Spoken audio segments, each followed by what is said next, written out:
Reka tubaramutse tubipfurize amahoro y'Imana nshuti bagenzi muriko muradukurikirana kuri Vision Talk Media.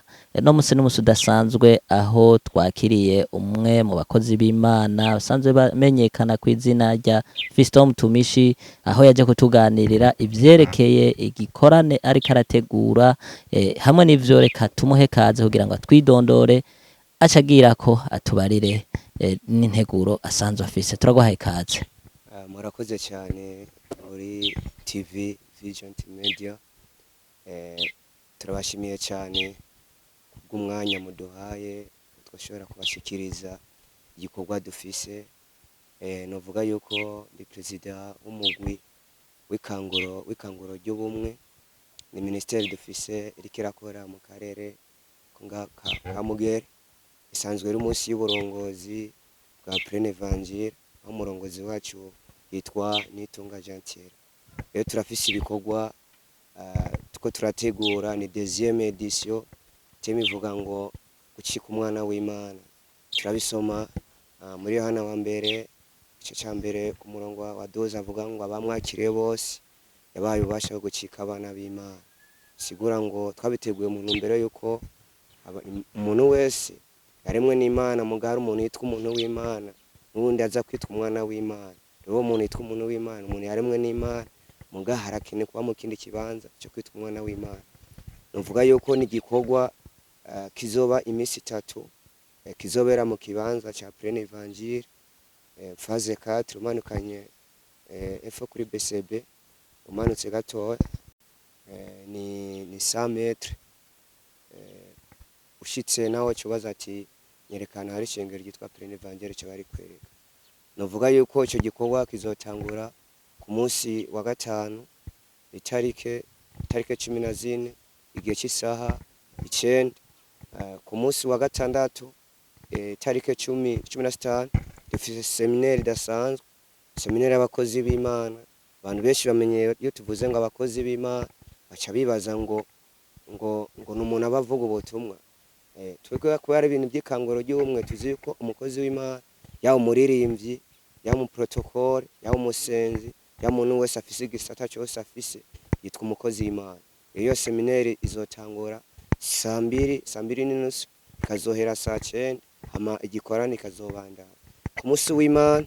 Niho ibikorwa bizobandanya igihe cy'isaha 8:30, niho tuzoba dufise umunsi wo guhimbaza no gutazira.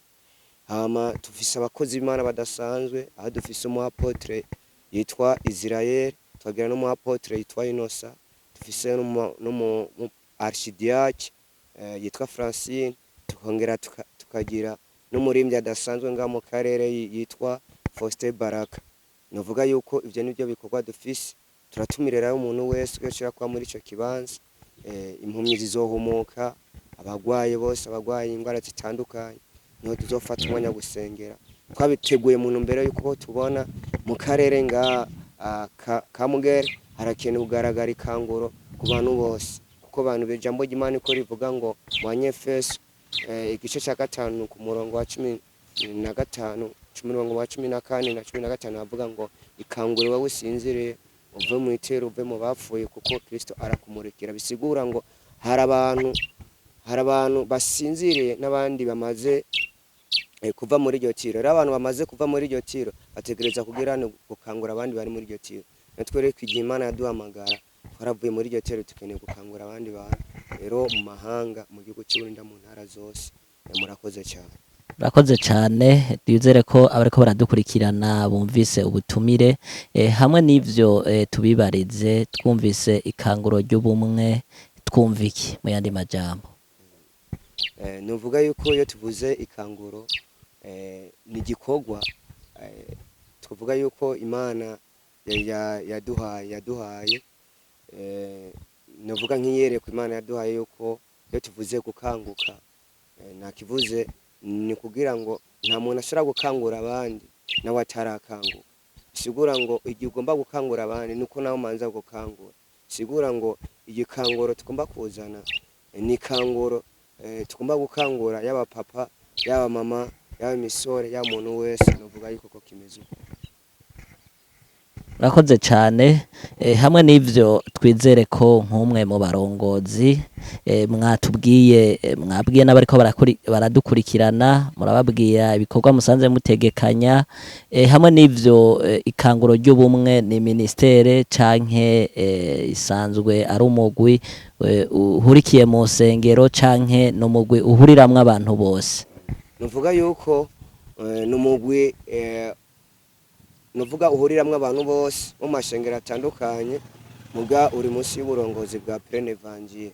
Nuvuga yuko ari igikorwa c'ikanguro kitegereza kubamwe abantu bari bose mu mashengero atandukanye muga tuba gifise ahantu kibarizwa. Nuvuga yuko iyo tuvuze ikanguro ubwo bumwe nta muntu ashobora kuzana ikanguro atabumwe bwamanje kuba. Cyo gituma intumwa naho zatangwe kuvuga ubutumwa nuko mu mitima yabo Kristo yamanje kubabwira hagaragara ubumwe mu buzima bwabo. Nicyo gituma ubumwe iyo buhari igikorwa c'Imana gishikara caguka.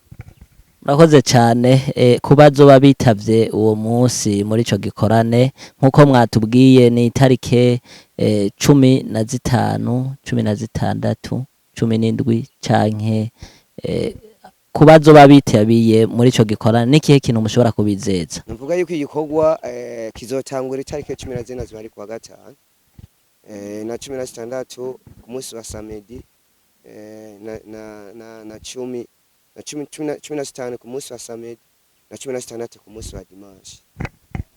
Ni igiki rero mwizeza abazoba baje gukurikirana izo nyigisho kumbura y'abazoba baje bitabiye muri ico gikorane? Ito twijeje nuko umuntu wese azohashika ndizera yuko azoyakira ubuzima bwa Kristo, azoyakira ijambo ry'Imana, azoyakira indirimbo zirimo amahishurirwa, kandi umuntu wese azoshobora guhashika umutwaro wose azoba afise hari ikintu kizima azoyakira ku buzima bwiwe. Nuko tugushimire mukozi w'Imana Fiston Mutumishi. Yego.